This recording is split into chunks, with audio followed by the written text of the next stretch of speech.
সকলোৰে পৰিচিত এডোখৰ ঠাই যেতিয়া নেকি আপুনি ধৰক 400-450 কিলোমিটাৰ আপুনি গাড়ী চলাই আহিব, তেতিয়া অকণমান ভাগৰ লাগিব ন? তেতিয়া একাপ চাহ খুৱাই সকলোৱে পৰিচিত ঠাইখিনি এবাৰ দেখাই দিছোঁ।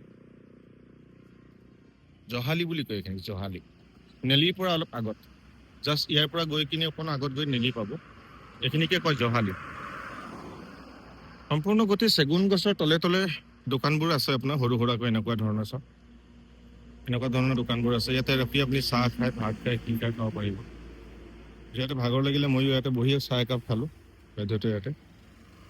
যিসকলে চিনি পায়তো পায়, আৰু যিসকলে নাপায় তেওঁলোকক কৈছোঁ, নেলি পোৱাৰ আগত যেতিয়া নেকি আপুনি 450 কিলোমিটাৰ গাড়ী চলাব ন, 450 কিলোমিটাৰ গাড়ী চলোৱাৰ পিছত অকণ ভাগৰ লাগিব, চাহ একাপ খাব ইচ্ছা যাব, তেতিয়া এই নেহালিত চাহ একাপ খাব পাৰিব। খুব ভাল চাহ বনায় ইয়াতে, আৰু বহুত যথেষ্ট ঠাণ্ডা পৰিৱেশটো দেখিছে ন, সম্পূৰ্ণ গছবিলাকৰ তলত।